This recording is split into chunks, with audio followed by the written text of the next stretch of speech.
MCom के students को मेरा सारा नमस्कार। और आज एक नया टॉपिक लेकर के फिर से मैं आपके समक्ष प्रस्तुत हुआ हूँ और आज एक नया टॉपिक, नया सब्जेक्ट लेकर के आया हूँ। और इस नया सब्जेक्ट का जो टॉपिक है वो है यहाँ पर corporate tax planning and management.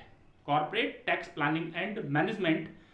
सबसे पहले इसमें आज हम इंट्रोडक्शन क्लास को पार्ट फर्स्ट आज हम देखने वाले हैं, पार्ट सेकंड दो पार्ट में कंप्लीट करेंगे। पार्ट फर्स्ट जो होता है वो पार्ट फर्स्ट में हम कंसेप्ट ऑफ टैक्स प्लानिंग क्या है, मीनिंग ऑफ टैक्स प्लानिंग क्या है, इसके अलावा जो हम कुछ बेसिक टर्मिनोलॉजी और methods of tax planning.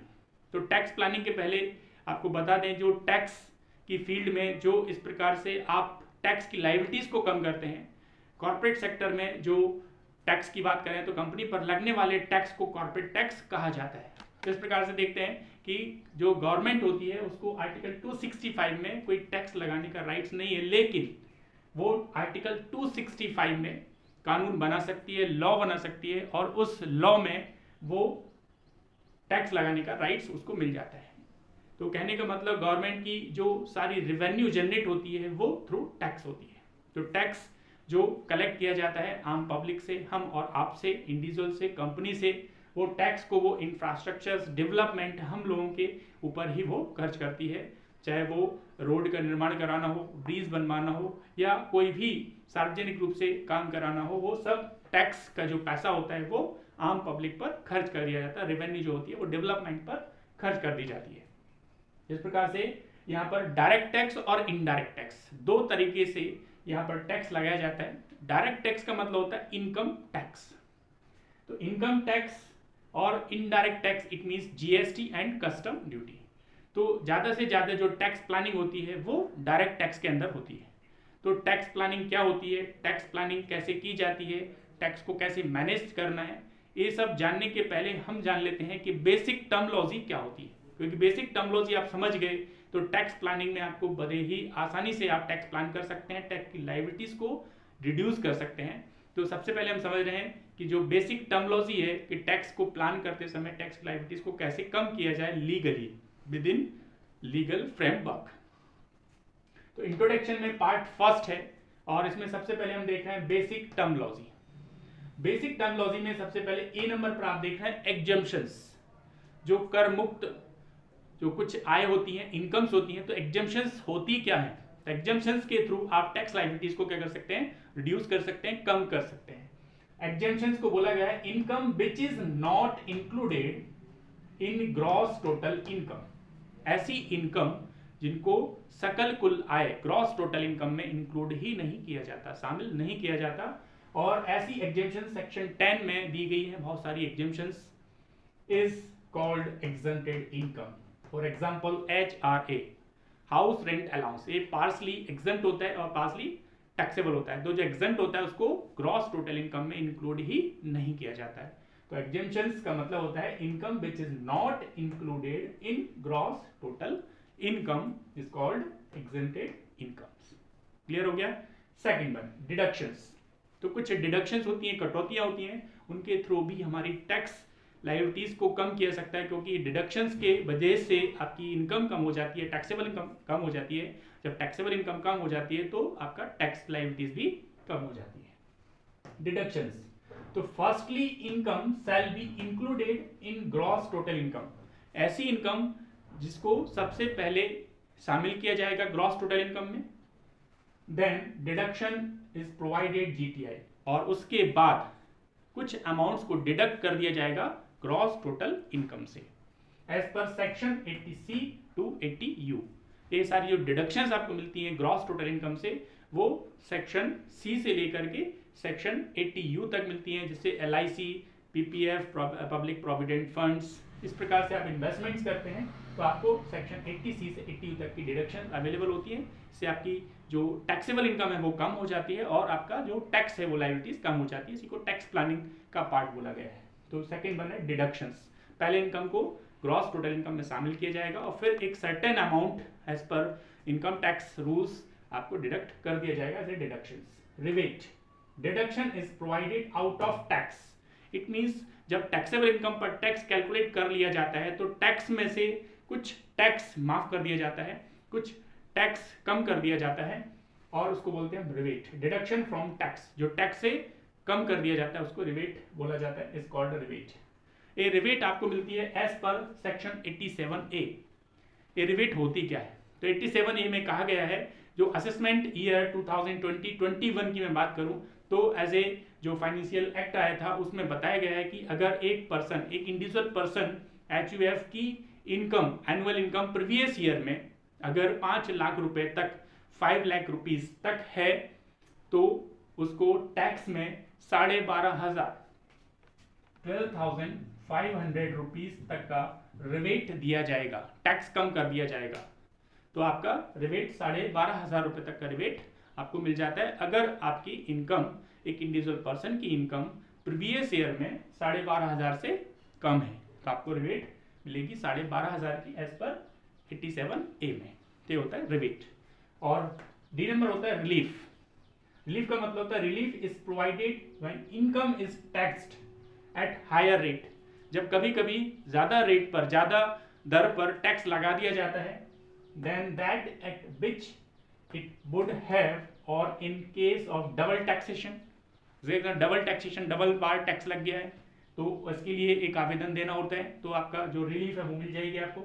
Arrears of salary, क्योंकि सैलरी को ड्यू बेस पर टैक्सेबल कर दिया जाता है और जब वो सैलरी मिलती है तो फिर से टैक्स लग जाएगा तो उस टैक्स को माफ कर दिया जाता है, रिलीफ दिया जाता है। इसी प्रकार से एडवांस सैलरी और profit in leave of salary, salary के अलावा कुछ आपको लाभ दिया जाता है, पार्क्यूसाइट्स दी जाती है, कुछ प्रॉफिट्स आपको हो रहे हैं तो उन पर भी आपको रिलीफ मिल सकती है। तो एज पर रूल्स 21A में आप रिलीफ ले सकते हैं। तो जब टैक्स प्लानिंग करते हैं तो आपको ये 4 वर्ड याद रखना है।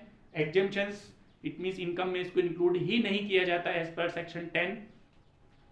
डिडक्शंस, इट मींस पहले इसको इंक्लूड किया जाएगा ग्रॉस टोटल इनकम में, उसके बाद एक सर्टेन अमाउंट्स, सर्टेन रूल्स के थ्रू इसको डिडक्ट किया जाएगा, GTI सेक्शन 80C से 80U तक। And then rebate, deduction is provided out of tax, इसमें टैक्स में से कुछ अमाउंट कंसेशन के रूप में माफ कर दिया जाता है, इसको रिबेट बोला जाता है as per section 87A। In present assessment year की जब बात करें 2020-21, तो 5 लाख रुपए तक की अगर प्रीवियस ईयर की आपकी इनकम है तो आपको 12,500 रुपए टैक्स माफ हो जाएगा। Then relief, relief is the provided when, जब आप डबल टैक्सेशन की बात करें, एरियर ऑफ सेलर्स की बात करें तो आपको कुछ रिलीफ्स मिल जाते हैं। तो इन 4 का यूज करके legally, with in legal framework में आप अपने टैक्स लायबिलिटीज को कम कर सकते हैं। क्लियर? तो हम देखते हैं अब कंसेप्ट क्या होता है। नॉर्मली जो टैक्स की बात हो रही है तो डायरेक्टली या इनडायरेक्टली टैक्स की जो लायबिलिटीज को कम किया जाता है, तो tax planning is the art, एक कला होती है। जो कर नियोजन है वो एक प्रकार की कला है, which makes able to person to minimize his tax burden legally. जो टैक्स का भार उसके ऊपर होता है वो कानूनी रूप से उसको कम कर सकता है। तो tax planning is an art which makes able to person minimize his tax burden legally. Tax planning का एक इंपोर्टेंस भी होता है। तो importance of tax planning is not only for tax payer, सिर्फ टैक्स करदाता के लिए इसको लाभ नहीं मिलता, but it is also useful tools for government to encourage investments. जो गवर्नमेंट होती है वो आम पब्लिक को इस प्रकार के लिए उत्साहित करती है, प्रोत्साहित करती है कि वो इन्वेस्टमेंट्स, नई नई प्लानिंग लेकर के आती है, इन्वेस्टमेंट्स आप करेंगे तो आपको टैक्स में बेनिफिट्स मिलेगा।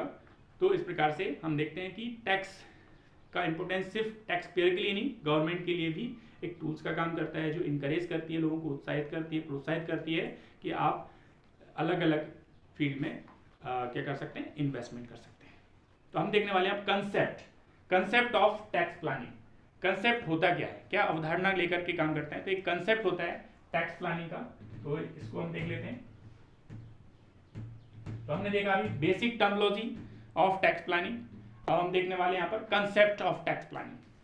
क्या देखने वाले हैं? Concept.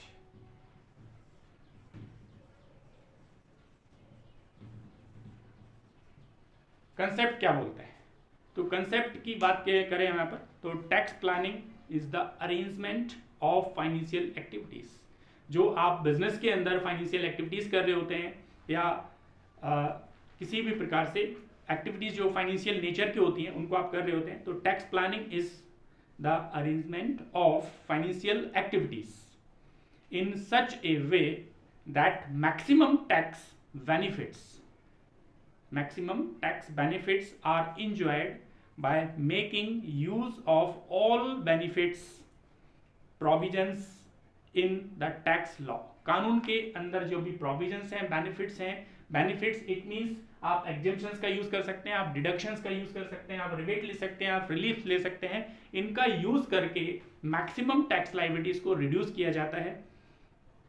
It entitles the assessee to avail certain exemptions, deductions, rebates and reliefs so as to minimize his tax liabilities। अपने कर दायित्व को कम से कम कर सकता है, ये बोलता है concept. The meaning of tax planning, क्या मीनिंग क्या होता है? तो tax planning implies keeping the incidence of tax at lowest possible point in a lawful manner। कानून के दायरे में, अनुशासन में रह करके आप टैक्स प्लानिंग करते हैं, टैक्स को कम करते हैं। Tax planning is the neither tax avoidance and tax aviation. ना तो टैक्स से आप बच रहे हैं, ना टैक्स की आप चोरी कर रहे हैं। तो टैक्स प्लानिंग लीगल तरीका होता है जिससे कि आप अपनी टैक्स लायबिलिटीज को कम कर रहे होते हैं। क्लियर हो गया? तो concept of tax planning and meaning of tax planning. अब वेरी वेरी इंपॉर्टेंट पॉइंट्स पर आते हैं कि देयर आर 3 मेथड्स। वो कौन कौन से तरीके होंगे जिससे कि आप अपनी टैक्स लायबिलिटीज को क्या कर सकते हैं? रिड्यूस कर सकते हैं, कम कर सकते हैं। तो there are 3 methods used by tax payer to minimize the tax liabilities. There are the 3 methods used by taxpayer to minimize the tax liabilities। तो 3 methods में पहला होता है टैक्स प्लानिंग, दूसरा होता है टैक्स एवेजन और तीसरा होता है tax avoidance. Tax planning it means कर नियोजन, टैक्स एवेजन कर की चोरी और टैक्स अवॉइडेंस टैक्स को बचाना। तीनों में बेसिक डिफरेंस है क्या? अगर लीगली बात करें तो tax planning is very very right for law, कानून के हिसाब से, क्योंकि विद इन लीगल फ्रेमवर्क में टैक्स प्लानिंग किया जाता है और टैक्स मैनेजमेंट टैक्स प्लानिंग का ही पार्ट होता है। तो आप चाहें तो नोट भी कर सकते हैं, मैं आपको एक्सप्लेन कर रहा हूं। तो टैक्स प्लानिंग का मतलब होता है, tax planning is a method, एक पहला मेथड होता है जो टैक्स लायबिलिटीज को कम करने में मदद कर रहा होता है। तो tax planning is a method